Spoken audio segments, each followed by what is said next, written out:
Halo semua, Om Swastiastu, Rahayu. Kembali lagi di Telusur Jelajah. Telusur Jelajah kali ini akan berkunjung ke Pura Bakti Luhur, Dusun Ngemplak Banaran, Desa Babatan, Kecamatan Ngajum, Kabupaten Malang. Perjalanan ke Pura Bakti Luhur. Tadi kita melalui Desa Kesamben ya. Kita lihat sebentar tadi salah satu pura terbesar di lereng timur Gunung Kawi.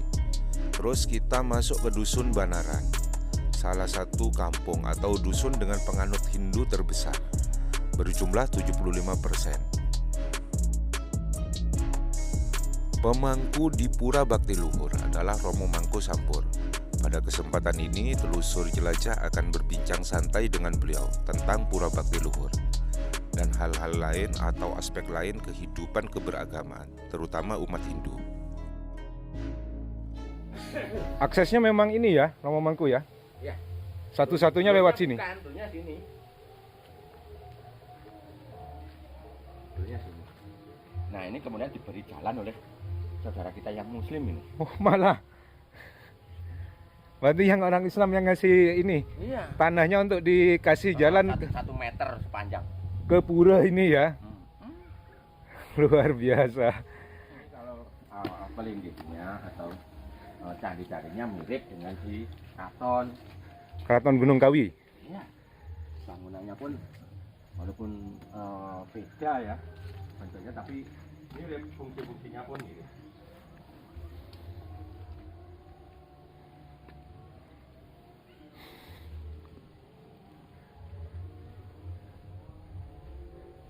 Ini pura apa, Romo Mangku? Bakti Luhur. Bakti Luhur ya? Ngemplak Banaran. Berarti umat yang di sini khusus ini ya? Kebanyakan warga Ngemplak ya, dusun Ngemplak ya? Iya, kalau persembahyangan hari raya biasa, kemudian selain odalan itu hanya kami. Tapi terakhir ini ada teman-teman dari Kepanjen. Oh yang ini melakukan sembahyang di sini, Romo Mangku ya? Jadi teman-teman ke Kepanjen dari daerah Mangir.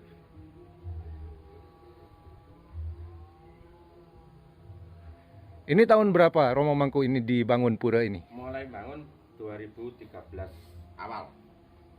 Sebelum itu berarti ngemplak ke Banaran ya? Enggak, punya Sanggar Pamujan. Oh Sanggar Pamujan masih, sekarang udah pura sendiri ya?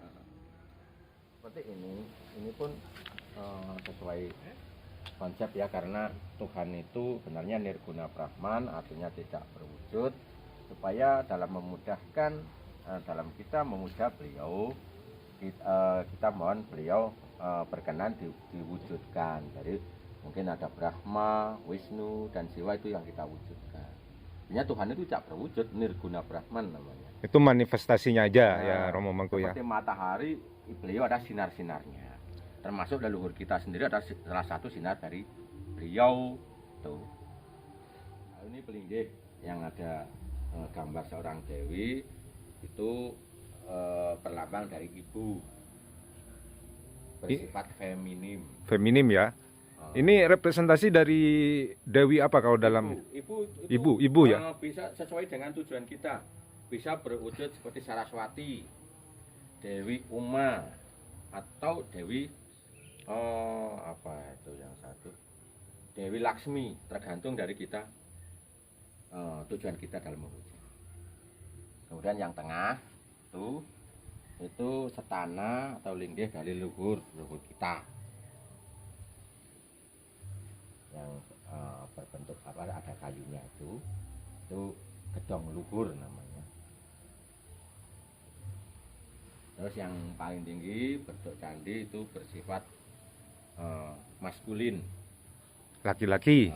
laki-laki, simbol dari dunia bisa, karena dengan bersatunya maskulin dan feminim itu simbol keabadian, simbol kerahayuan. Kalau feminim dan maskulin masih bisa bersatu ya otomatis dunia ini akan lestari. Cuman letaknya ini tidak di jalan utama desa ya, jadi agak perlu perjuangan ya Romo Mangku ya untuk Ya, menuju ke... membangun pun kami perlu perjuangan yang sangat ekstra, karena mungkin memikul satu batu butuh sebungkus nasi. Itu pertama kali. Agak berat juga ya. Bukan agak berat, tapi dengan keikhlasan, dengan kebersamaan, akhirnya terwujudlah pura ini. Berarti ini penentuan lokasinya ada semacam ritual upacara harus di sini gitu Romo Mangku. Enggak, itu adalah salah satu pemangku, masih keponakan juga, dia masih muda. Sebelum saya datang ke sini, datang ke desa ini, kan ayah saya dari sini memang, tapi saya dilahirkan di yang sebelah timur. Itu bicara sama saya bahwa untuk membangun pura, saya harus di dekat Punden, itu aja. Kemudian saya datang ke sini membantu, jadilah wujud seperti ini. Oh, berarti ini dekat Punden desa juga ya Romo Mangku ya? Itu Pundennya. Oke, oh itu Punden ya. Mbah siapa itu kalau di situ? Bang Saleh. Mbah Saleh. Oke, ini pura Romo Mangku ya. Kalau ini saya pernah sama Mangku Sampur itu pas ngaben yang di Blau ya, Romo Mangku. Itu ini ya semacam nerimanya itu ketika ada yang meninggal itu tidak nangis. Itu gimana itu? Karena kebanyakan nangis Romo Mangku ya. Ya. Sedih itu. Gimana pencapaiannya dalam konteksnya ajaran Hindu Romo Mangku? Sebenarnya dalam Hindu itu tidak boleh ditangisi. Kenapa? Karena leluhur kita mau kembali kepada Tuhan, bersatu dengan Brahman. Nah, kita harus bersyukur karena kita nanti akan kembali ke sana. Buat apa ditangisi? Yang mati itu adalah raga. Kalau sang Atman sendiri tidak akan pernah mati. Tidak ada awal dan tidak ada akhir. Abadi. Itu Atman. Jadi hanya jasadnya yang mati. Ya, jasadnya kembali yang saya sampaikan ke Panca Mahabhuta.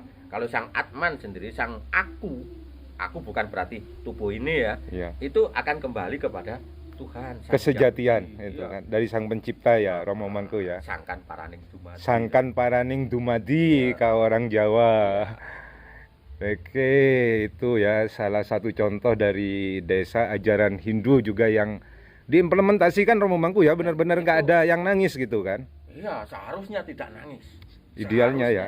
Tapi biasanya kan ya karena mungkin kemelekatan ya, inilah yang membuat kita nangis, kemelekatan karena apa ya, kita takut kehilangan, itu yang membuat kita nangis. Atau bentuk kesadaran kita tidak ngerti kampung halaman sejati kita tuh sebenarnya di mana? Nah, apakah di Indonesia atau semesta yang sekarang ini, atau ada yang lebih sejati lagi gitu kan Romo Mangku kan? Ya kurang pengetahuan itulah yang membuat kita nangis sebenarnya. Sedih. Tapi itu manusiawi juga lah. Manusiawi.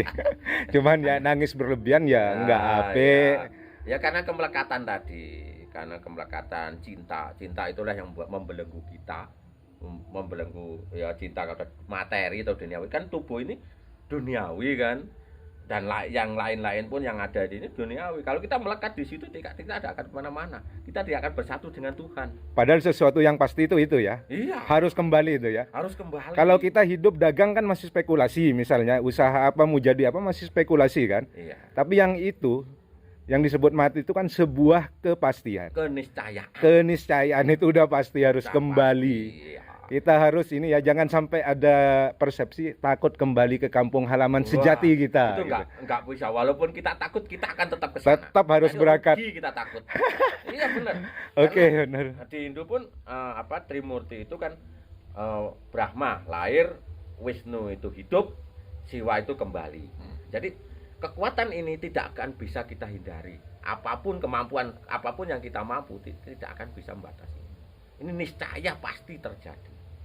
Pasti itu tidak bisa tidak bisa diselai lah. Tidak bisa kita hindari. Itu sudah keniscayaan. Jadi kalau kita nangis, buat apa? Wong itu sudah yang pasti. Sesuatu yang pasti, nggak perlu ditakuti. Apalagi takut berlebihan ya Romo Mangku ya. Itu karena kemelekatan dan ketidaktahuan kita aja. Oke, kita ini Romo Mangku nanya soal guyub rukun sudah tidak perlu diragukan lagi ya. Di lingkungan desa Dadapan, Banaran terutama. Bukan Babadan ini, bukan Dadapan. Babatan ya Romo Mangku ya, desa Babatan atau ini ya di sekitar lereng Kawi lah banyak pengalaman bahwa guyub rukun itu udah luar biasa. Jadi sekarang gini, kalau konteksnya gini, keberagaman kita ini kita dalam konteks sekarang yang terjadi di luar sana, misalnya konflik antara Islam dan Hindu di India. Kalau ini saran Romo seperti apa supaya kita tidak ikut-ikut kan, karena kita sama Tuhan dilahirkan di Nusantara ini. Jadi yang kita adopsi, yang kita terapkan cara keberislaman, cara keberhinduan yang ada di Nusantara ini. Supaya jangan sampai konflik yang ada di sana itu lari ke kita sehingga kita dalam tanda kutip ikut-ikutan Romo Mangku. Gimana itu? Ya, mari kita pelajari, gak usah banyak-banyak. Apa ya di Hindu ada yang lainnya, saya masih mempelajari, saya belum tahu. Tempatkanlah Tuhan itu. Memang di Hindu sendiri mengenal Tuhan itu ada dalam setiap ciptaannya. Jadi buat apa berkonflik? Karena di saudara kita itu ada percikan Tuhan di sana. Kalau kita bertengkar, sama dengan kita menentang Tuhan, melawan Tuhan. Jadi nggak perlulah ada lagi ajaran tatwam asi. Tatwam asi, aku adalah engkau, engkau adalah aku. Kalau aku menyakiti engkau, berarti sama dengan engkau, aku menyakiti diriku sendiri. Itu aja. Jadi ya nggak perlulah kita bertengkar. Ayo kita guyub rukun lagi. Soal ibadah, ayo kita masing-masing urusan diri kami pribadi sama Tuhan. Tidak ada unsur dengan teman yang lain. Kalau soal dengan yang lain kita sosial aja. Berarti terlepas itu dalam konteks perbedaan agama, misalnya Islam, Hindu, Kristen atau yang lain-lain gitu, itu tetap kalau dalam Hindu itu saudara kita ya. Itu betul. ada manifestasi Tuhan di situ Iya, ya. ada. Kutemukan Tuhan di saudara kita, kutemukan Tuhan di semesta misalnya. Iya, di saudara kita yang Muslim itu di situ ada Tuhan juga. Di saudara kita yang Buddha, yang di Konghucu, yang di Kristen, Protestan maupun Katolik, itu ada Tuhan di sana. Tuhan bersemayam di hati sanubari kita masing-masing. Jadi ya kalau memusuhi teman-teman kita sama dengan memusuhi Tuhan. Kita menyangkal apa yang ada di alam semesta ini. Atau kalau dalam Islam pernah saya dengar itu kata-kata Nabi gitu, Nabi Muhammad ya, Romo Mangku ya. Ya. Tidak beriman seseorang sebelum mencintai saudaranya seperti dia mencintai dirinya sendiri. Nah, itu sama persis dengan tatwamasi. Tatwamasi ya, Iya. ada sambungannya. Jadi Iya. agama tuh kalau dalam wilayah spiritual sebenarnya banyak sambungannya. Banyak Romo kesamaan. Mangku ya. Oke, teman-teman semua, demikian kunjungan telusuri jelajah kali ini ke Pura Bakti Luhur, Desa Babatan, Kecamatan Ngajum, Kabupaten Malang. Matur nuwun, sampai jumpa di video berikutnya.